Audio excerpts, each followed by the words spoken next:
Welcome to mini foods Jaisingh. எல்லோருக்கும் வணக்கம். இன்றைக்கி நம்ம வீட்டில் இருக்கிற ஒரே ஒரு கப்பு அவல் வச்சு மொறுன்னு வடை எப்படி செய்கிறது அப்படின்னு தாங்க பார்க்க போகிறோம். அந்த வடை வெறும் 10 நிமிஷத்தில் செஞ்சு முடிச்சிடலாம். பாருங்கள் மேலெல்லாம் எந்த அளவுக்கு கிறிஸ்பாக வந்திருக்குதுன்னு சொல்லி. வடை வந்துட்டு உள்ளே உளுந்த வடை மாதிரி நல்லா சாஃப்டாக இருக்கும். இப்போ ஒரு கப் அளவுக்கு வெள்ளை அவல் எடுத்துருக்கிறேன், பேப்பர் அவல். இந்த அவல் வந்துட்டு நல்லா சுத்தம் பண்ணி எடுத்துக்கலாம்.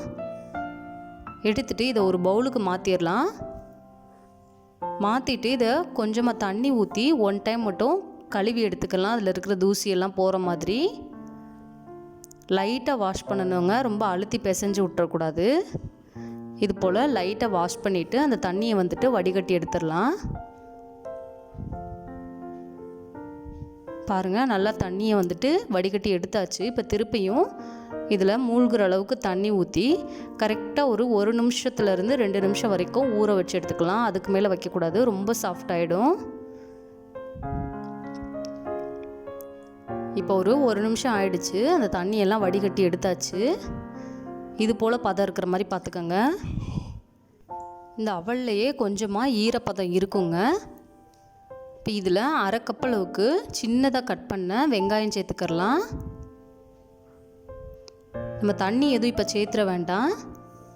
2 பச்சை மிளகா சின்னதாக கட் பண்ணி எடுத்துருக்கிறேன், அதையும் இதில் சேர்த்துக்கலாங்க.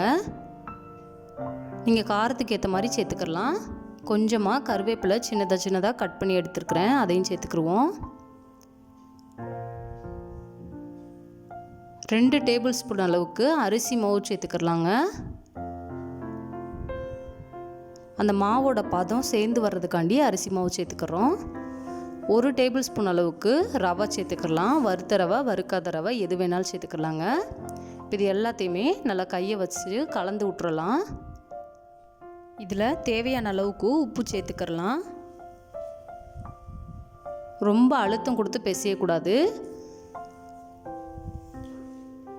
இதில் 2 டேபிள் ஸ்பூன் அளவுக்கு தயிர் சேர்த்துக்கலாம். அந்த தயிரோட ஃப்ளேவரும் சரி டேஸ்ட்டும் சரி இந்த வடைக்கு நல்லா இருக்குங்க. புளிப்பான தயிராக இருந்தால் இன்னும் நல்லாயிருக்கும்.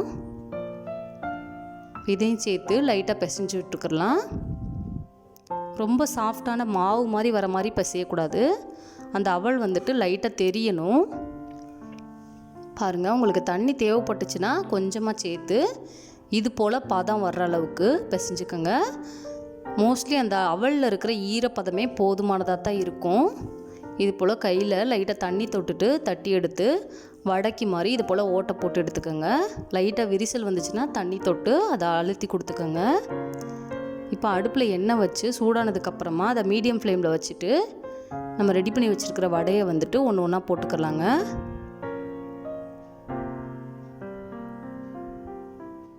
இந்த வடையை போட்ட உடனேயுமே கரண்டி வச்சு கிளறிடக்கூடாதுங்க. ஒரு 2 நிமிஷம் வேகட்டும். வெந்ததுக்கு அப்புறமா நம்ம அப்படியே திருப்பி கொடுத்துக்கலாம். பாருங்கள், கலர்லாம் எவ்வளோ சேஞ்ச் ஆகி வந்திருக்குதுன்னு சொல்லிட்டு நம்ம உளுந்து வடை சாப்பிட்ற மாதிரியே தான் இருக்கும். நல்லா வெளியிலலாம் நல்லா கிறிஸ்பாக இருக்கும். பாருங்கள், இப்போ ஒரு 5 நிமிஷம் வெந்துருச்சு.